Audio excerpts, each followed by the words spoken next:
ಮಗನ ಸಾವಿನ ನ್ಯಾಯಕ್ಕಾಗಿ ಅಂಗಲಾಚ್ತಾರೋ ಕುಟುಂಬಸ್ಥರು. ಮಗನನ್ನ ನೆನೆದು ಕಣ್ಣೀರಿಡ್ತಾರೋ ಹೆತ್ತ ಕರುಳು.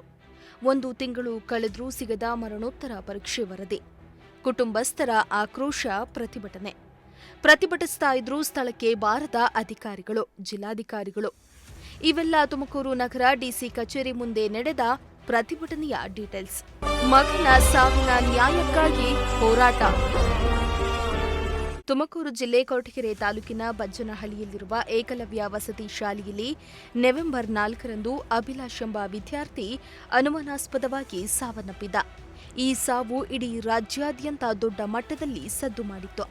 ವಿದ್ಯಾರ್ಥಿ ನಿಗೂಢ ಸಾವಿನ ಬಳಿಕ ಸಚಿವರು, ಶಾಸಕರು, ಡಿಸಿ ಶುಭ ಕಲ್ಯಾಣ್ ವಸತಿ ಶಾಲೆಗೆ ಭೇಟಿ ನೀಡಿ ಪರಿಶೀಲನೆ ನಡೆಸಿದರು. ಈ ವೇಳೆ ಏಕಲವ್ಯ ವಸತಿ ಶಾಲೆಯಲ್ಲಿನ ಅವ್ಯವಸ್ಥೆ ಕಂಡು ಜಿಲ್ಲಾಧಿಕಾರಿಯೇ ಬೆಚ್ಚಿಬಿದ್ದಿದ್ರು. ಅಲ್ಲದೆ ಶಾಲಾ ಆಡಳಿತ ಮಂಡಳಿಯನ್ನ ತೀವ್ರ ತರಾಟೆಗೆ ತೆಗೆದುಕೊಂಡಿದ್ರು. ಇನ್ನು ಏಕಲವ್ಯ ವಸತಿ ಶಾಲೆಯಲ್ಲಿ ವಿದ್ಯಾರ್ಥಿ ಅಭಿಲಾಷ್ ಸಾವನ್ನಪ್ಪಿ ಸುಮಾರು 1 ತಿಂಗಳೇ ಕಳೆದರೂ ವಿದ್ಯಾರ್ಥಿ ಸಾವಿನ ಮರಣೋತ್ತರ ಪರೀಕ್ಷೆಯ ವರದಿ ಇನ್ನೂ ಪೋಷಕರ ಕೈ ಸೇರಿಲ್ಲ. ಅಲ್ಲದೆ ಬಾಲಕನ ಕುಟುಂಬಸ್ಥರಿಗೆ ಯಾವುದೇ ರೀತಿಯ ಪರಿಹಾರ ಆಗಲಿ ನೀಡಿಲ್ಲ. ಹೀಗಾಗಿ ಬಾಲಕನ ಸಾವಿಗೆ ನ್ಯಾಯಕ್ಕೆ ಆಗ್ರಹಿಸಿ ವಿದ್ಯಾರ್ಥಿ ಅಭಿಲಾಷ್ ಕುಟುಂಬಸ್ಥರು ಇಂದು ಡಿಸಿ ಕಚೇರಿ ಮುಂದೆ ಪ್ರತಿಭಟನೆ ನಡೆಸಿ ಆಕ್ರೋಶವನ್ನ ವ್ಯಕ್ತಪಡಿಸಿದ್ರು. ನನ್ನ ಮಗುಗೆ ನ್ಯಾಯ ಬೇಕಾಗೈತೆ. ನನ್ನ ಮಗು ಇರೋದೊಂದು ಮಗ, ನಾನು ಕೂಲಿ ಮಾಡಿ ಸಾಕ್ತಾ ಇದ್ದೆ. ನನಗೆ ಅಲ್ಲಿ ಬೆಂಗಳೂರಲ್ಲಿ ಜೀವನ ಮಾಡೋಕ್ಕೆ ಕಷ್ಟ ಆಗಿ ನಾನು ತಗೊಂಬಂದು ಇಲ್ಲಿ ಹಾಕಿದ್ದೆ. ನಾನು ಬಜ್ನಳ್ಳಿ ಹಾಸ್ಟೆಲ್ಲಾಗೆ ಇರೋದೊಂದು ಮಗನ ನನಗೇನೋ ಮಾಡಿ ಸಾಯಿಸಿಬಿಟ್ಟಿದ್ದಾರೆ. ನನಗೆ ನ್ಯಾಯ ಬೇಕು. ನ್ಯಾಯ ಸಿಗೋಗಂಟ ನಾನು ಡಿ ಸಿ ಕಚೇರಿ ಹತ್ರ ಧರಣಿ ಕೂರ್ತೀನಿ. ನಾನು ಬಂದು ಮೇಡಮ್ ಅವತ್ತು ಏನು ಹೇಳೋರು ಆದರೂ ನಮ್ಗೆ ನೆನೆಸ್ಕೊಡ್ಬೇಕು. ನನ್ನ ಮಗುಗೆ ಏನಾಗೈತೆ ಅಂತ ನನಗೆ ಹೇಳ್ಬೇಕು. ಅವರು ಆದಷ್ಟು ಬೇಗ ರಿಪೋರ್ಟ್ ಬರಬೇಕು. ಏನಕ್ಕೆ 1.5 ತಿಂಗಳು ತಗೋತಾವ್ರೆ ಇವ್ರು ರಿಪೋರ್ಟಿಗೆ? ಒಂದು PM ರಿಪೋರ್ಟ್ಗೆ 1.5 ತಿಂಗಳು ಬೇಕಾ? ಯಾರಾದರೂ ನೀವೇ ಹೇಳಿ.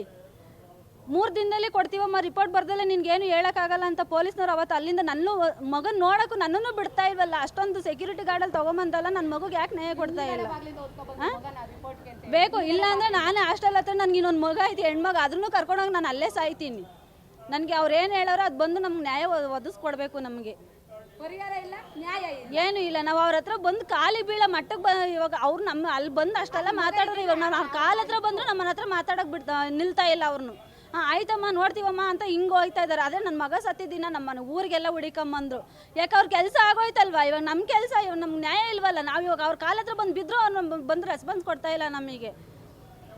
ಏನು ಹೇಳ್ತಾ ಇದ್ದಾರೆ ಇವಾಗ ನಿಮಗೆ? ನೀವು ಹೋಗಿ ರಿಪೋರ್ಟ್ ಕೇಳಿದ್ರೆ ಅವ್ರು ಏನು ಹೇಳ್ತಾ ಇದ್ದಾರೆ? ರಿಪೋರ್ಟ್ ಏನು ಹೇಳ್ತಾ ಇಲ್ಲ, ಬಂದಿಲ್ಲ ಅಂತ ಹೇಳ್ತಾವ್ರೆ. ಅವ್ರು ಕೊಟ್ಟಿರೋ ಡೇಟಿಗೆಲ್ಲ ನಾನು ಕೇಳಿದ್ದೀವಿ. ನಿನ್ನೆ 11ನೇ ತಾರೀಕು ಹೇಳಿದ್ರು, 11ನೇ ತಾರೀಕು ನೋಡಿದ್ವಿ.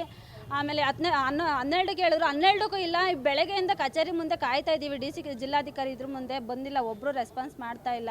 ನನ್ನ ಮಗುಗೆ ಏನಾಯಿತು ಅಲ್ಲಿ? ನನ್ನ ಮಗು ಆರೋಗ್ಯವಾಗೇ ಇದ್ದ, ಚೆನ್ನಾಗೇ ಇದ್ದ. ನಾನು ಬೆಳಗ್ಗೆ 8:15 ಕರ್ಕೊಂಡೋಗಿ ಬಿಟ್ಟಿರೋ ಮಗು.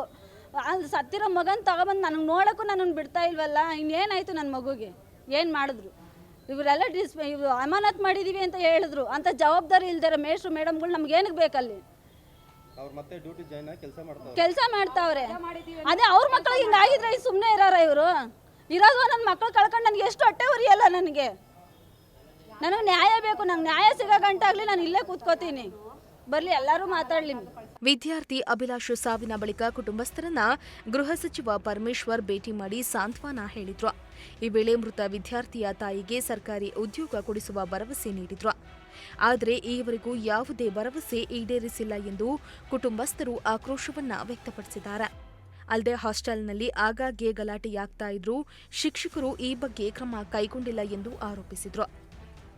ಆಗಲೇ ಶಾಲೆಯಲ್ಲಿರೋ ಸಿಸಿ ಕ್ಯಾಮೆರಾ ಚೆಕ್ ಮಾಡಿಸಿದ್ರೆ ನಮ್ಮ ಮಗನನ್ನ ಕಳೆದುಕೊಳ್ತಾ ಇರಲಿಲ್ಲ ಎಂದು ಕುಟುಂಬಸ್ಥರು ಗೋಳಾಡಿದ್ರು. ನನಗೇನು ಭಾಳ ಇದು ರಿಪೋರ್ಟ್ ಬಗ್ಗೆ ನಾನು ಇವಾಗ ಕೇಳ್ತಾ ಇಲ್ಲ. ರಿಪೋರ್ಟ್ ಇವಾಗ ಹೇಳ್ತಾರೆ 1 ತಿಂಗಳಾಗುತ್ತೆ, 1.5 ತಿಂಗಳು ಅಂತ ಹೇಳ್ತಾರೆ. ಸರಿ ಇರಲಿ, ನಾನು ಅದನ್ನು ಕೇಳ್ತಾ ಇಲ್ಲ. ನನಗೆ ಕಾಡ್ತಾ ಇರೋ ಪ್ರಶ್ನೆಗಳು, ಅವನು ಸತ್ತಿದ್ ಹೇಗೆ, ಅವನು ಯಾವ ಥರ ಸತ್ತ, ಯಾಕೆ ಅಂತಂದ್ರೆ ಅವನು ಸತ್ತಿರೋ ಕಾರಣ ಏನಾದ್ರೆ ಅಲ್ಲಿ ಯಾರು ಹೇಳ್ತಾ ಇಲ್ಲ. ಹುಡುಗರು ಜೊತೆಗಿದ್ದ ಹುಡುಗರನ್ನೆಲ್ಲ ಸ್ಕೂಲ್ ರಜೆ ಕೊಟ್ಟು ಕಳಿಸಿದ್ದಾರೆ. ಪ್ರಿನ್ಸಿಪಾಲ್ನ ಮತ್ತೆ ವಾರ್ಡನ್ನ ಎಲ್ಲ ಸಸ್ಪೆಂಡ್ ಮಾಡಿದೀವಿ ಅಂತಂದ್ರು. ಬಟ್ ಅಲ್ಲಿ 6 ಗಂಟೆ ಕೆಲಸ ಮಾಡ್ತಾವ್ರೆ. ಒಂದು ನಿಮಿಷ ಎಲ್ಲ ಕೆಲಸ ಮಾಡ್ತಾವ್ರೆ, ಅಲ್ಲೇ ಕೆಲಸ ಮಾಡ್ತಾರೆ. ಸಸ್ಪೆಂಡ್ ಆಗಿದ್ದಾರೆ, ಯಾಕೆ ಮತ್ತೆ ಕೆಲಸಕ್ಕೆ ತಗೊಂಡು ಕೆಲಸ ಮಾಡ್ತಾವ್ರೆ? ಅಟ್ಲೀಸ್ಟ್ ಇದೊಂದು ರಿಪೋರ್ಟ್ ಬರೋವರೆಗೂ ತಾನು ಅವ್ರು ವೆಯ್ಟ್ ಮಾಡ್ಬೇಕಲ್ವಾ? ಯಾಕೆ ಮಾಡ್ತಾ ಇಲ್ಲ ಅವರು? ಅದಾದ್ಮೇಲೆ ಅವ್ನು ಸತ್ತೋಗಿದ್ದ ಬಾಡಿ ಸತ್ತೋದ್ಮೇಲೆ ಸ್ಟೂಡೆಂಟ್ ಯಾಕೆ ತಗೊಬಂದು ಗೌರ್ಮೆಂಟ್ ಹಾಸ್ಪಿಟ್ಲಿಗೆ ಹಾಕಿದ್ರೆ? ಯಾರು ರೈಟ್ಸ್ ಕೊಟ್ಟಿದ್ದವ್ರಿಗೆ? ಸತ್ತೋದ್ಮೇಲೆ ಮುಟ್ಟಕ್ಕೆ ಯಾರು ರೈಟ್ಸ್ ಕೊಟ್ಟಿದ್ದವರಿಗೆ? ತಂದೆ ತಾಯಿ ಬರಬೇಕು.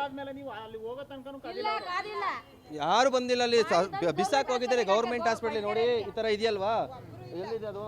ತಂದು ನೋಡಿ ಈ ತರ ಬಂದ್ಬಿಟ್ಟು ಈ ತರ ಬಿಸಾಕೋಗಿದೆ, ಮೂಗಲ್ಲಿ ಬಾಯಲ್ಲಿ ಆಸ್ಪತ್ರೆಗೆ ರಕ್ತ ಸಾರವಾಗಿ ಅವನು ಒದ್ದಾಡಿ ಸತ್ತಿದ್ದಾನೆ. ಅವನು ಯಾವ ತರ ಸತ್ತಿದ್ದಾನೆ ಅಂದ್ರೆ ಒದ್ದಾಡಿ ಸತ್ತವನು. ಯಾವ ತರ ಸತ್ತ ಅಂತ ನಮ್ಗೆ ಇವಾಗ ಇದು ಮಾಡಕ್ ನಮ್ಗೆ ಹೇಳಕ್ಕೂ ಆಗ್ತಾ ಇಲ್ಲ. ಅಲ್ಲಿ ಗೌರ್ಮೆಂಟ್ ಎಷ್ಟು ಗಂಟೆಲಿ ಸರ್ ನೀವು ಆ ಮಗನ್ನ ಕರ್ಕೊಂಡೋಗಿ ಎಷ್ಟು ಗಂಟೆಗೆ ಬಿಟ್ಟು ಬಂದಿದ್ದೀರಿ? ಬೆಳಗ್ಗೆ 8:30 ಒಳಗಡೆ ಅವನೇ ಸೈನ್ ಹಾಕಿದ್ದಾನೆ. ಅವ್ರ ತಾಯಿ ಜೊತೆಗೆ ಅವನೇ ಹೋಗಿದ್ದಾನೆ. ಅಮ್ಮ ನೀನು ಆರಾಮಾಗಿ ಹೋಗು, ನಾನು ಡ್ಯೂಟಿ ಟೈಮ್ ಆಗಿ ನೀನು ಹೋಗು ಅಂತ ಹೇಳಿ ಅವನೇ ಕಳಿಸಿದ್ದಾನೆ. ಒಂದು ಬ್ಯಾಗ್ ಬಟ್ಟೆ ಕವರ್ ಹಿಡ್ಕೊಂಡು ಆಟ ಆಡ್ಕೊಂಡು ಒಂದು ಹುಡುಗರ ಆಟ ಆಡ್ಕೊಂಡು ಅವ್ನು ಆರಾಮಾಗಿ ಹೋಗಿದ್ದಾನೆ. ಅದಾದ್ಮೇಲೆ ಟೀಚಿಂಗ್ ಹೋಗಿದ್ದಾನೆ, ಸ್ಕೂಲಲ್ಲಿ ಟೀಚ್ ಮಾಡ್ಕೊಂಡು 1:30ಗೆ ಬಂದಿದ್ದಾನೆ. ಆಚೆಗೆ 1:30ಗೆ ಬಂದ ಮೇಲೆ ನಾನು ಸುಸ್ತಾಗುತ್ತೆ ಅಂತ ಹೇಳಿದಂತೆ ಹುಡುಗರ ಹತ್ರ. ಅದು ಹುಡುಗರು ಹೇಳೋ ಮಾಹಿತಿ ಪ್ರಕಾರ ಅದು 2 ಅವರ್ ಟೀಚ್ ತೊಗೊಂಡಿದ್ದಾರೆ ಹುಡುಗರಿಗೆ, ಸ್ಟೂಡೆಂಟ್ಗಳಿಗೆ ಇದೇ ಥರ ಹೇಳಬೇಕು ಅಂತ 2 ಅವರ್ ಟೀಚ್ ತೊಗೊಂಡವ್ರು. ನಮ್ಮ ಮಕ್ಕಳಿದ್ದಾರೆ ಇವಾಗ ಅಲ್ಲಿ ಹೊರಗಡೆ ಸ್ಕೂಲೆಲ್ಲ ಬಂದು ಹೇಳ್ತಾರೆ, ಹೇಳ್ಕೊಟ್ಟಿರೋದು 2 ಅವರ್ ಟೀಚ್ ಮಾಡಿದ್ದಾರೆ ಅಂತ. ಅಲ್ಲಿ ಎಲ್ಲ ಹೇಳ್ತಿರೋ ಪ್ರಕಾರ 2 ಅವರ್ ಟೀಚ್ ಮಾಡೋರು ಮಕ್ಕಳಿಗೆ. ಆಯ್ತಾ, ಇದು ಬಹಳ ಅನುಮಾನ ಇದೆ ನಮಗೆ. ಅವನು ಸತ್ತಿರೋದು ಯಾಕೆ ಸತ್ತ ಅದನ್ನ ತಗೊಂಡೋಗಿ ನಾವು ಕೇಳೋದು ಒಂದೇ ಕ್ವಶನ್, ಅವನ ಬಾಡಿನ ಯಾಕೆ ಸತ್ತೋದ್ಮೇಲೆ ಮುಟ್ಟಕ್ಕೆ ಯಾರು ಎತ್ಕೊಂಡು ಹೋಗಿ ಹಾಕಿದ್ದಾರೆ, ಯಾಕೆ ತಗೊಂಡೋಗಿ ಹಾಕ್ರು. ಆಮೇಲೆ ಸಾರ್ವಜನಿಕ ಹಾಸ್ಪಿಟ್ಲಿಗೆ, ನಮಗೆ ಗೌರ್ಮೆಂಟ್ ಹಾಸ್ಪಿಟ್ಲಿಗೆ, ತುಮಕೂರು ಡಿಸ್ಟ್ರಿಕ್ಟ್ ಹಾಸ್ಪಿಟ್ಲಿಗೆ ಬಾಡಿ ಕಳಿಸ್ಬೇಕಾಗಿತ್ತು. ಶ್ರೀದೇವಿ ಹಾಸ್ಪಿಟ್ಲಿಗೆ ಯಾಕೆ ಕಳಿಸಿದ್ರು, ಇದೆಲ್ಲ ನಮಗೆ ಬಹಳ ಪ್ರಶ್ನೆಗಳು ಕಾಡ್ತಾ ಇದೆ ಸರ್. ಆಮೇಲೆ ಅಲ್ಲಿ ಜೊತೆಗಿರೋ ಹುಡುಗರ್ನೂ ಎಲ್ಲ ಇದು ಮಾಡಿ ಹೇಳ್ಕೊಟ್ಬಿಟ್ಟು ಕಳಿಸ್ಬಿಟ್ಟವ್ರು. ಯಾಕೆ ಕಳಿಸ್ಬೇಕು, ಮಾಹಿತಿ ಬಂದ್ಬಿಡುತ್ತೆ ಅಂತೇಳಿ ಹುಡುಗರು ನಾವು ಜೊತೆಗಿರೋ ಹುಡುಗರನ್ನೆಲ್ಲ ಕಳಿಸ್ಬಿಟ್ಟವ್ರು ಮನೆಗೆ. ಯಾಕೆ ಕಳಿಸಿದ್ರು ಅವರು? ಇವೆಲ್ಲ ನಮಗೆ ಈಗಿದ್ದಾರೆ ಸರ್.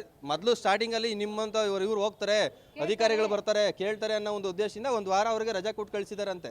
ಇವಾಗ ಹುಡುಗ ನೀವು ಹಾಸ್ಟೆಲ್ ಅಲ್ಲಿ ಇದ್ದಾಗಲೇ ತೀರೋಗಿದ್ರ ಇಲ್ಲ ಹಾಸ್ಪಿಟಲ್ ಬಂದ? ಹಾಸ್ಟೆಲ್ ಅಲ್ಲೇ ತೀರೋಗಿದ್ದಾನೆ, ಅಲ್ಲೇ ಡೆತ್ ಆಗಿದ್ದಾನೆ. ಹೆಂಗ್ ಸತ್ತ ಅವನು? ಅಲ್ಲೇ ಡೆತ್ ಆಗಿದ್ದಾನೆ. ಡೆತ್ ಆದ್ಮೇಲೆ ಕೂಡ ನಮ್ಗೆ ಫೋನ್ ಮಾಡಿ ನಿನ್ ಮಗ ಹುಷಾರಿಲ್ಲ ಹೇಳಿಲ್ಲ, ನೀವು ಬನ್ನಿ ಹೇಳ್ಬೇಕು ತಾನೇ ಕೊಟ್ಕೆರೆಯರು. ಅವ್ರಾದ್ರೂ ಹೇಳ್ಬೇಕಲ್ಲ, ಸತ್ಯನೇ ಬದುಕೇನೆ ಅಂತ ಅವ್ರು ಹೇಳ್ತಾ ಇಲ್ಲ. ಡಾಕ್ಟರ್ ಹೇಳಿದ್ರಂತೆ, ಬಂದಿದ ತಕ್ಷಣ ಬಾಡಿ ಬಂದಿದೆ, ಇಲ್ಲಪ್ಪ ಡೆತ್ ಆಗಿದೆ ಅಂತ ಇವಾಗ ಅವ್ರು ಹೇಳ್ತಾ ಇದ್ದಾರೆ. ಯಾರು ಅಲ್ಲಿ ಗೌರ್ಮೆಂಟ್ ಹಾಸ್ಪಿಟಲ್ ಅವರು ಹೇಳಿದ್ರೆ ಇಲ್ಲ ಸತ್ತೋಗಿದ್ದಾನೆ ಅಂತಾನೆ ಹೇಳೋರೆ. ಅಲ್ಲಿ ಆಲ್ರೆಡಿ ರಿಪೋರ್ಟ್ ಇದಾಗಿದೆ, ಅವ್ರ ಕಡೆಯಿಂದ ಕೊಟ್ಟಿದ್ದಾರೆ. ಸತ್ತೋದ್ಮೇಲೆ ಯಾಕೆ ಸರ್ ನಮ್ಮ ಬಾಡಿನ ಅವ್ರಿಗೆ ಇದು ಮಾಡಿ? ಅದೇನೇ ಇರ್ಲಿ, ಹೆತ್ತ ಮಗನನ್ನ ಕಳೆದುಕೊಂಡ ಆ ತಾಯಿ ನಿತ್ಯ ರೋಧಿಸ್ತಿದ್ರೆ ಕುಟುಂಬಸ್ಥರ ಆಕ್ರೋಶ ದಿನೇ ದಿನೇ ಹೆಚ್ಚಾಗ್ತಾ ಇದೆ. ಆಕ್ರೋಶದ ಕಿಚ್ಚು ಒಡೆಯುವ ಮುನ್ನ ಅಧಿಕಾರಿಗಳು ವಿದ್ಯಾರ್ಥಿ ಸಾವಿಗೆ ನ್ಯಾಯ ಒದಗಿಸಬೇಕಾಗಿದೆ. ಕ್ಯಾಮರಾ ಪರ್ಸನ್ ಸಂಜಯ್ ಜೊತೆ ಪುನೀತ್, ಪ್ರಜಾಶಕ್ತಿ ಟಿವಿ, ತುಮಕೂರು.